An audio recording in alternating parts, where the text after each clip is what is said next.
দেখেন, আমরা বাংলা চলচ্চিত্রকে শিল্প বলি। আসলে কি বাংলা চলচ্চিত্র এখন শিল্পের পর্যায়ে আছে? আমার মনে হয় নাই।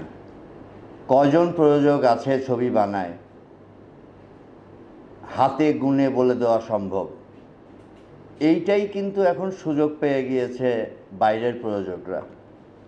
কিছুদিন আগে হিমাংশু ধানুকা যে মোড়কে বাংলাদেশে ঢুকেছিল, সেটাকে কিন্তু এই সম্মিলিত চলচ্চিত্র পরিষদই আটকিয়েছিল। তারা যে মোড়কে ঢুকেছিল, সেই একই মোড়কে কিন্তু এসবিএফ ঢুকছে বাংলাদেশে। এসবিএফ বাংলাদেশে ঢুকছে, বাংলাদেশের হিরো নিয়ে কাজ করবে। কাজ কিন্তু বাংলাদেশে হবে না। এই যে 19 সংগঠনের নেতৃবৃন্দ আছে, তারা শুধু চেয়ে চেয়ে দেখবে তাদের কলাকুশলীরা সব বেকার হয়ে বসে আছে। কাজ পুরোটাই কিন্তু কলকাতাতে বা ইন্ডিয়ার বিভিন্ন জায়গায় হবে। কারণ কি জানেন? কারণ ওখানে কাজ করলে রিবেট পাওয়া যায় বিভিন্ন স্টেটে, বিভিন্ন জায়গায়। এই যে বানারসে কাজ করছে, কেন কাজ করছে? 25% রিবেট পাওয়া যায়। ঝাড়খণ্ডে কাজ করলে 35% রিবেট পাওয়া যায়। এই সুবিধাগুলো নেওয়ার জন্য ওখানে কাজ করবে। আর এসবিএফের মতো প্রতিষ্ঠান বাংলাদেশে একটা লোকাল প্রতিষ্ঠানের সাথে জয়েন্ট করে একটা প্রতিষ্ঠান ক্রিয়েট করছে। তারা আমার দেশ থেকে হিরো নিবে, ওই দেশ থেকে হিরোইন নিবে, সব কাজ ওখানে করবে। আমার হিরো সুবিধা পায়, ওখানে মেকআপ ভ্যান পাচ্ছে, সাথে হাঁটলে পোর্টেবল এসি পাচ্ছে, ফ্যান পাচ্ছে, 5 স্টার হোটেলে থাকতেছে। তার তো কোনো অসুবিধা নাই, সে ওখানে কাজ করতেছে তার মতো করে। সে তো কাজ করবেই, সে তো আর্টিস্ট, সে পেমেন্ট পাচ্ছে, সে কাজ করতেছে। কিন্তু মাঝখান দিয়ে কী হচ্ছে? আমার দেশের সব কলাকুশলী, ফাইটার, ডান্সার এরা কিন্তু বেকার হচ্ছে। দেখেন, এখানে কথা আছে, আমিও কিন্তু বাইরে কাজ করছি। আমি 34 দিন শুটিং করছি, 16 দিন কিন্তু দেশে শুটিং করছি। একটা গান কিন্তু আমি এফডিসিতে করছি, যাতে ব্যাকগ্রাউন্ড ডান্সাররা কাজ পায়। আমি কিন্তু ফাইট ঢাকায় করছি, কেন? যাতে আমার ফাইটাররা কাজ পায়। হ্যাঁ, আমি আমেরিকাতে কাজ করছি, গল্পের প্রয়োজনে আমার আমেরিকাতে কাজ করতে হয়েছে। তাই বলে আমি পুরো কাজ তো দেশের বাইরে করি নাই, ভাগাভাগি করে কাজ করছি।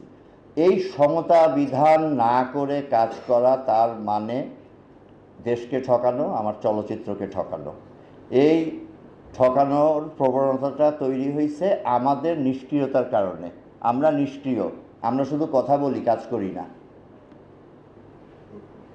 কেন কাজ করি না? কাজ করি না তার কারণ আমাদের সামনে লক্ষ্য নাই। কেন লক্ষ্য নাই? তার কারণ হল কমে যাচ্ছে। সিনেপ্লেক্স হিন্দি ছবি, ইন্ডিয়ান ছবি এবং ইংলিশ ছবি চালাচ্ছে। বাংলার হল যেগুলা সিঙ্গেল স্ক্রিন বলে যেগুলো পরিচিত, সেই হলগুলা কিন্তু আস্তে আস্তে গোডাউনে রূপান্তরিত হচ্ছে। 40 থেকে 50টা হল আছে, বাদবাকি 70-80টা হল ঈদ উপলক্ষে খোলে। তাহলে ঈদেই কি শুধু সিনেমা চলবে আর সারা বছর সিনেমা চলবে না? ঈদে 11টা ছবি রিলিজ হবে। খসরু ভাই সেদিন একটা ভালো কথা বলছে যে টস করে এখন রিলিজ দিতে হবে। যদি এতগুলা ছবি রিলিজ হতে আসে তাহলে টস করতে হবে। এখন অবস্থাটা এরকম হয়েছে, মানুষ সবাই বসে আছে ঈদে ছবি রিলিজ দিবে। এটা কেন? সারা বছর কি চলচ্চিত্র চলে নাই বাংলাদেশে? আপনারা যারা আছেন মুরব্বী, আপনারা বলেন, সারা বছর কি বাংলাদেশের ছবি চলে নাই? পয়লা বৈশাখ, ভ্যালেন্টাইন ডে, বিভিন্ন আরও যে দিবস, 25শে ডিসেম্বর, এসব দিনে কি ছবি চলে নাই? এখন কি কেউ রিলিজ দেই আমরা? আমি নিজেই তো দেই না। কেন দেই না? আমি তো হল পাবো না, এই জন্য দেই না, হল বন্ধ থাকে। এরপরে আসেন সিনেপ্লেক্সের কথায়। সিনেপ্লেক্স পেয়ে গেছে মনোপলি। সিনেপ্লেক্স সে সুবিধা নিচ্ছে, সে ব্যবসায়ী, সে তো ডাইরেক্ট বলছে আমি তো ব্যবসা করতে আসছি, যেই পণ্য আমার এখানে চলবে সেই পণ্য আমি চালাবো। তার মানে কি? তার মানে চলচ্চিত্রের প্রতি তার কোনো দায়বদ্ধতা নাই। সে ব্যবসায়ী, তো মেনে নিতে হবে সে ব্যবসায়ী। তাহলে কি করতে হবে?